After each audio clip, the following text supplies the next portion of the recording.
Here's the NBC4 Sports Desk with Olivia Garvey. All right, the boys in blue are back home at Dodger Stadium finally. They've already played 2 regular season games in Tokyo. They are 2-0 so far on the season, but now they're back to spring training games. They don't count, but it's some extra practice before Thursday. So the annual Freeway Series against the Angels. Freddie Freeman back in the lineup tonight, and Mookie Betts, unfortunately, he was supposed to be in the lineup, but was scratched about an hour before the game started. Still not feeling great. We'll get to that in a second. But let's talk about this game. You wouldn't think this was a spring training game with plenty of fans in the stands. So let's go to the bottom of the 7th here. Catcher Chris Oakey hits this double, allowing 2 Dodgers to score 3-1 right there. And the Dodgers, they just didn't look back after that, winning 7-1. So after the game, the focus was on Betts, who finally spoke about this terrible illness he's been dealing with since before Tokyo. You know, it's a balance because I guess my stomach is really aggravated, and so it's hard to just not eat, you know, especially you can't come to work and just not eat. And have, you know how I am. I'm practicing all day, and my body's just kind of eating itself, and so it's hard to not fuel it. And so literally every time I fuel my body, I throw it up, and I don't know, and I don't know what to do about it.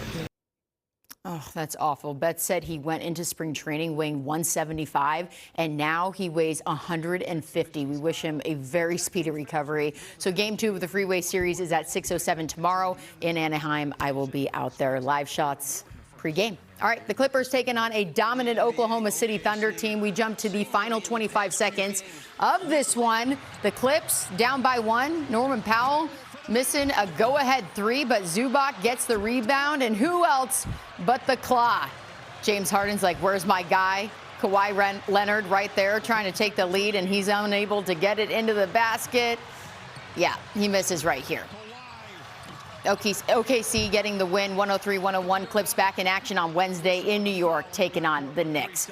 And the madness, that is the NCAA tournament, continued today for both the men and women. We start with the UCLA women taking on Richmond in a tighter game than anyone expected, but that is March Madness for you. The Bruins looking for their 7th Sweet 16 appearance. This game was tied at halftime, and the Bruins responded with a huge run, 29-7 in the third, and they never looked back. Lauren Betts, she's so good, lays this one up to beat the buzzer in the third. UCLA winning 84-67. Bruins will now head to the Sweet 16 and earned their 30th win of the season, the most in program history. Here's Betts talking about the big win. I'm just super proud of my teammates. I thought, that second half we really turned it around. I think we just changed our mentality defensively.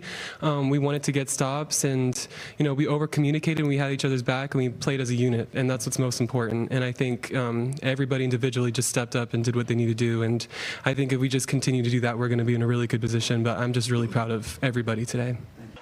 Yeah, that's what they've been doing all season long, playing as a unit. UCLA is back on the court Friday, taking on Ole Miss. All right, to the men's tournament, where we have our first buzzer beater of March. Take a look at this beauty. 3 seconds left, and Maryland's Derek Queen banks it off the glass to win it for the Terps, 72-71. Let's see this in slow motion, because it is perfection. Crushing Cinderella hopeful Colorado State's dream of moving on. Congratulations to Maryland. All right, the first weekend of the men's NCAA tournament is done. The Sweet 16 is now set. 7 teams from the SEC, 4 from the Big 12 and Big 10, and 1 from the ACC, with 1 Cinderella team left, Arkansas. So who is the favorite to win it all? Well, it depends on who you ask. My money is on Michigan State.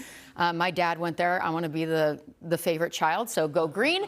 While others are picking Auburn or Duke. This is going to be a lot of fun. Sweet 16 tips off on Thursday.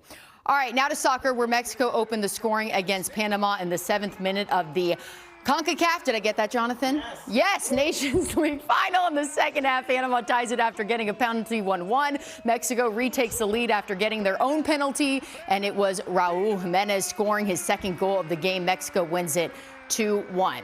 As for the U.S. men's national team, a completely different story. They lost to Canada 2-1, their second straight loss. A lot of people unhappy with the host nation of the 2026 World Cup, including American soccer legend Landon Donovan, who tweeted this: "I'm so sick of hearing how talented this group of players is and all the amazing clubs they play for. If you aren't going to show up and actually give a about playing for your national team, decline the invite. Talent is great. Pride is better." A lot of work left to do for this Team USA with just over a year away from the World Cup.